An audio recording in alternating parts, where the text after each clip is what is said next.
walking down a notoriously dangerous street with, like, the most legendary martial arts master on the planet. Okay, setting the scene. Right. A man who has dedicated his entire existence to combat. And suddenly, this thug steps out of the shadows and presses a knife directly against the master's stomach. Oh, wow.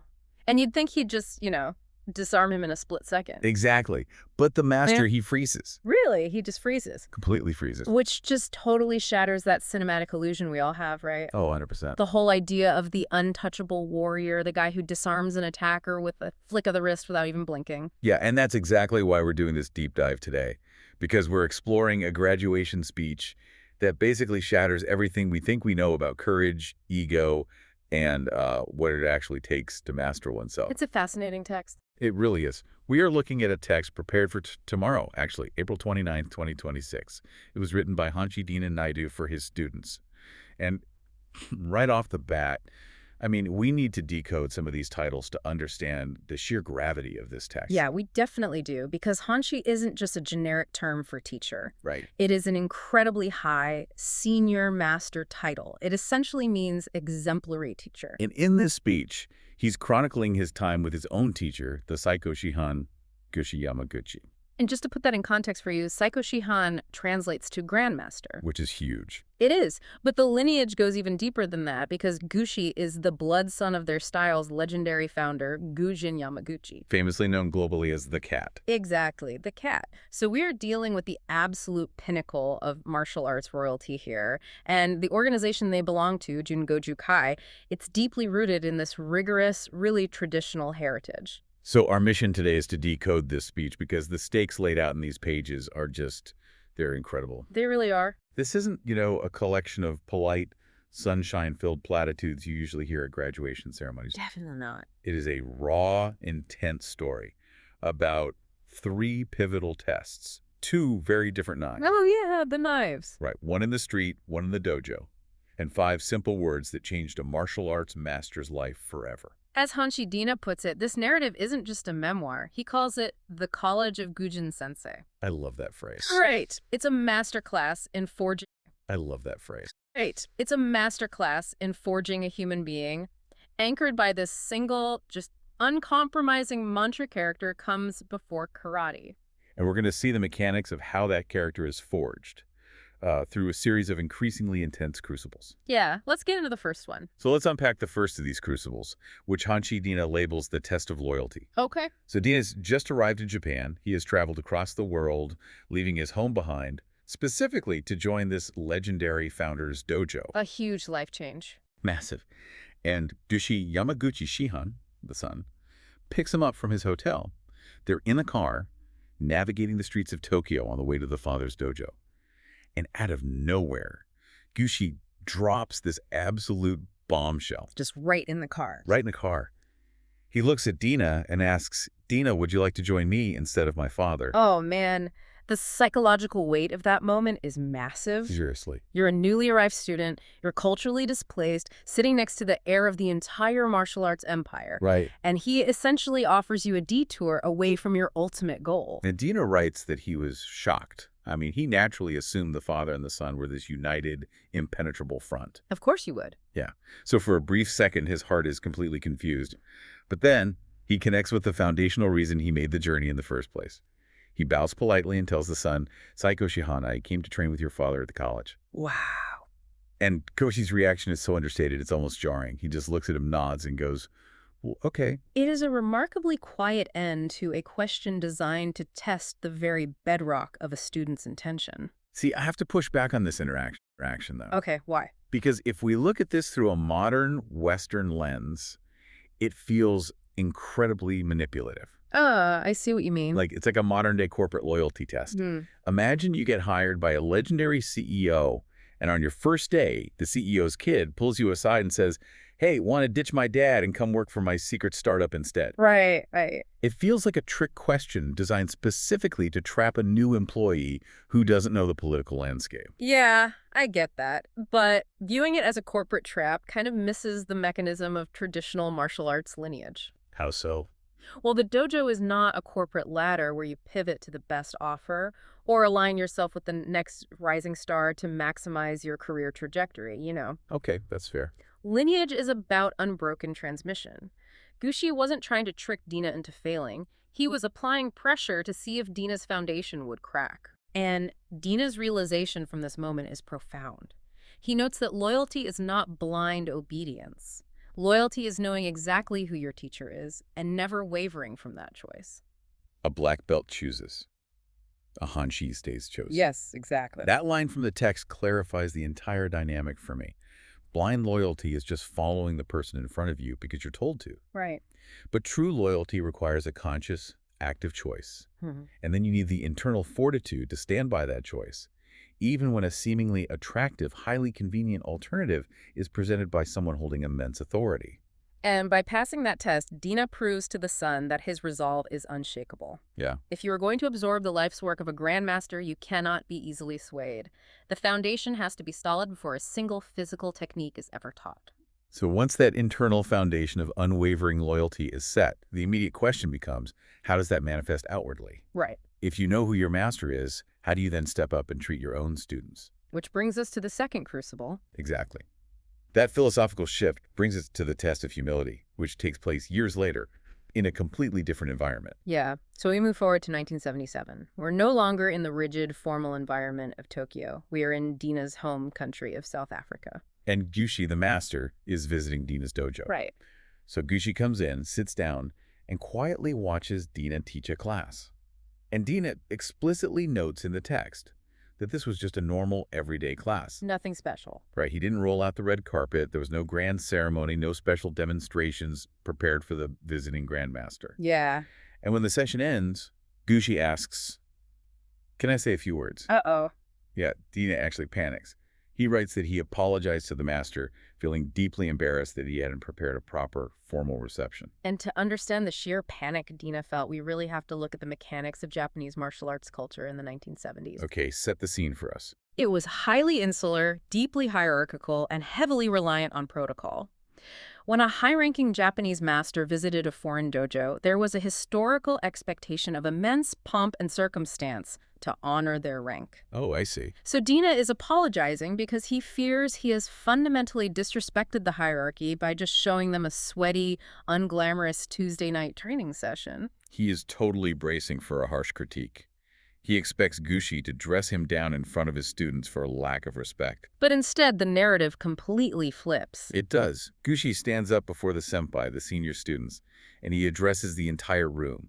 He doesn't point out their flaws. He tells them, "What I saw today was extraordinary. You don't have to go to Japan, and you got Japan right here." I mean, validating a foreign dojo in that era, telling them they essentially harbor the true spirit of the art without needing to travel to the homeland, that is an earth-shattering compliment. It totally redefines the very concept of humility. It really does. We traditionally view humility as lowering ourselves, right? Bowing our heads or being self-deprecating. But Deena's revelation here strips that definition down. He writes, "Humility is not thinking less of yourself. It is lifting others up." The mechanism of ego would have demanded that Gōshi maintain his unapproachable mystique. Right. He could have pointed out minor technical flaws just to remind everyone in that South African dojo that he is the superior master from Tokyo. To keep them in their place. Exactly. But true humility, as demonstrated by the Saiko Shihan, operates by elevating the people below you. He looked at their everyday, unglamorous hard work, and he bestowed the ultimate honor upon it. And the geographical metaphor he uses, "You got Japan right here," is brilliant. It is. He is telling them that Jun Goju Kai isn't a plot of land in Tokyo. Japan isn't just a place on a map. If the bow is correct, if the character is strong, and if the work ethic is pure, the spirit of the art exists wherever you are standing. That internal validation is beautiful, but it requires a controlled environment to flourish. The true test of carrying that spirit of Japan happens when that philosophy violently collides with external reality. Which brings us to the test of courage. Yeah. And this is the story from the beginning. Yes. The very next day, after this profound, uplifting moment in the dojo, the group is walking through the streets of Durban. And Deena notes these streets are notorious. Very dangerous. Yeah. He is walking on the extreme left, flanking Gōshi and the other Japanese visitors. He admits he lets his guard down for just 1 minute. Just 1 minute. And in that 60 seconds, a group of thugs suddenly surrounds them. The leader of the gang steps right up to Gōshi Shihan and presses a knife directly into the master's stomach. The stakes just escalate from a philosophical discussion of humility to a literal life or death survival scenario in a fraction of a second. And this is the detail that completely hooked me. The legendary master, the son of the cat, freezes. He just freezes. Yeah. Deena, however, moves without conscious thought. He shoves the thug with so much brutal force that the attacker goes sprawling onto the concrete. The thug looks up, points a finger at Deena, shouts, "Karate!" and the entire gang just turns and scrambles away. We really need to unpack the physiology of what happened to the master here, because it is crucial to the lesson. Please do, because it's wild to me. Well, the startle response is a hardwired evolutionary mechanism.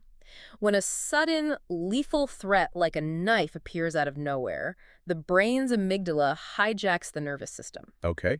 This happens before the prefrontal cortex, which is the logical, highly trained part of the brain, can even process the visual data. So his training didn't even have time to kick in. Exactly. The freeze response isn't a failure of character, it is a biological reality. Which completely dismantles the myth of the invincible guru. Totally. We expect our heroes to be fearless superheroes who never flinch, who always have a cinematic counterattack ready.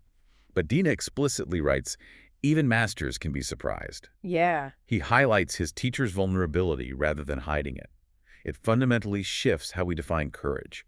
Courage isn't the absence of fear or having some superhuman immunity to the startle response. Right. Courage is the mechanism of moving forward, despite that physiological freeze. And Deena didn't have time to process fear. He saw his teacher in danger, and his duty just overrode his biology.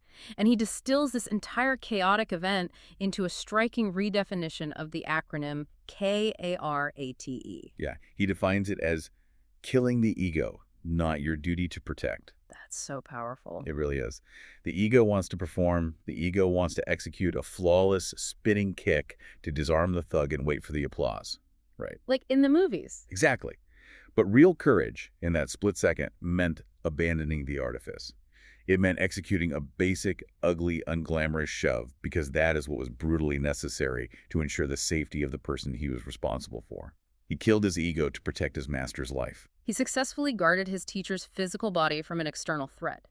But the ultimate test of this entire saga flips that dynamic on its head. Oh man, this next part. Yeah, we move to the climax, where the master must draw a weapon himself to protect the student's mind from an internal threat. So the narrative takes us to Deena's final day back in Tokyo at the college. Gōshi approaches Deena in front of all the other Japanese teachers. His face is entirely serious. Oh. He looks at his student and delivers an overwhelming piece of validation. He says, "You are the finest teacher of karate in South Africa and amongst the best in the world." I mean, coming from the Grand Master of the style, there is objectively no higher compliment a practitioner could ever receive. None. And how does Deena react? He shrinks. Oh, no. He looks down at the floor, totally consumed by disbelief. He is face to face with undeniable greatness, and his internal monologue just screams, "Me! I can't believe it." Yeah. It is textbook imposter syndrome. Imposter syndrome is deeply fascinating, especially in high achievers like Deena. Why does it happen to people at that level? Well, it's a psychological disconnect between a person's internal self-image and their external accomplishments. High achievers often attribute their success to luck, timing, or simply fooling everyone around them, rather than their own inherent skill. That makes sense. So when they're confronted with irrefutable praise, their brain literally rejects the data because it conflicts with their internal narrative of inadequacy. Gōshi sees this doubt. He sees Deena looking at the floor and he becomes instantly furious. He just loses it. Yeah, his face changes and he storms off. Deena is left standing in the dojo in an absolute panic, wondering how he just offended his master. The anxiety must have been unbearable. Oh, I can't even imagine. And then Gōshi returns and he is holding a knife. The visual symmetry here is staggering. Yes. We go from the blade of a street thug intended to take a life to the blade of a mentor intended to save a mind. If you were Deena, your heart simply stops. Yeah. He literally wonders in the text if the master's going to stab him for insulting his judgment. You'd have to wonder that. Right. But instead, Gōshi stands in front of Deena. He raises his left hand. He takes the knife and he gets his own palm. Deeply. Oh my goodness. Deena watches as the master's blood hits the wooden floor of the dojo. Gōshi looks Deena dead in the eyes, with blood physically dripping from his fist, and he delivers the 5 words that anchor this entire graduation speech. Wow. He says, "Believe me when I tell you." It is an act of radical psychological intervention. My analogy for this, it's like someone underwriting your mortgage with their own life savings. That's a great way to put it. You're standing there, doubting if you can afford the house, doubting your own worth, and the mentor steps in and puts their entire life's reputation, their literal blood, on the line as collateral. Right. It forces you to instantly rise to the valuation they have set for you, because the cost of failing to do so is now their ruin, not just yours. And that collateral is exactly what Gōshi is providing. He isn't just being dramatic to make a point. Yeah. As Deena realizes, when the son of the cat cuts his own hand, he is spilling the founder's blood. Oh, wow. I didn't even think of it that way. Yeah, the lineage of Gujin Sensei is hitting the floor for the sole purpose of curing a student's self-doubt. The speech states, "My words are not cheap. They are sealed in blood." It explains exactly why Gōshi was so violently angry. Yeah, exactly. When a grandmaster tells you that you are the best and your reaction is to look at the floor and doubt them, you aren't displaying humility. You are actively insulting their life's work. Yes. You are looking at an expert and essentially saying, your judgment is flawed. You don't know what you are talking about. Deena captures the profound essence of mentorship in that moment. He writes, "A teacher's job is to see what the student cannot see in himself. When you reject their vision, you reject their teaching." When a Yamaguchi bleeds so you will believe in yourself, you must believe. What a line. The sheer intensity of that act cures Deena's doubt instantly. He stops looking at the floor. And that realization zooms us all the way back out to the present day in the text, April 29th, 2026. Right, back to the graduation. This entire visceral journey, the tests of loyalty, humility, courage, and the blood oath, this is Hanshi Deena Naidu's graduation message to his own students. He is leveraging the crucible of his own graduation from the College of Gujin Sensei to graduate the next generation. Yeah. He lays out the blueprint. Loyalty is choosing your path and never wavering. Humility is bringing the standard of excellence to wherever you stand, elevating those around you. Right. Courage is protecting your people, even when your biology screams at you to freeze. He reassures his students that while the physical doors of the College of Gujin Sensei might be closed today, the lineage continues. Jun Goju Kai is open. Yeah. The house still stands. Yeah. He is transferring that unbroken chain of authority directly to the listener. Think about the immense weight behind Hanshi Deena telling his students this intensely personal story. It's heavy. When he looks at his class, and by extension, you, the listener, and tells you that your spirit is good, that your character is strong, or that you are worthy of your rank, he is demanding that you believe him. He demands it because he learned the ultimate cost of imposter syndrome from a man who literally opened his own flesh to cure him of it. Exactly. Deena says to his students, "I will not let his blood be wasted on your doubt." It completely eradicates the option of playing small.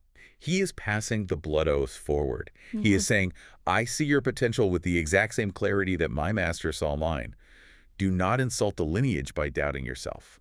Which leaves you with a final, profound angle to consider today. We spent this entire deep dive looking at this dynamic from the perspective of the student, about finding the courage to accept the belief that your mentors have in you. Right. But let's flip the perspective. Think about the people who look up to you. When you are the leader, the parent, the manager, or the mentor, are you willing to metaphorically bleed for your team to cure their self-doubt? That's the real question. When someone you care about is trapped looking at the floor, paralyzed by their own imposter syndrome, how much of your own reputation, your own capital, are you willing to risk to make them realize their own greatness? True mastery isn't just about believing in yourself. It's about what you are willing to sacrifice to make someone else believe in themselves. Until next time.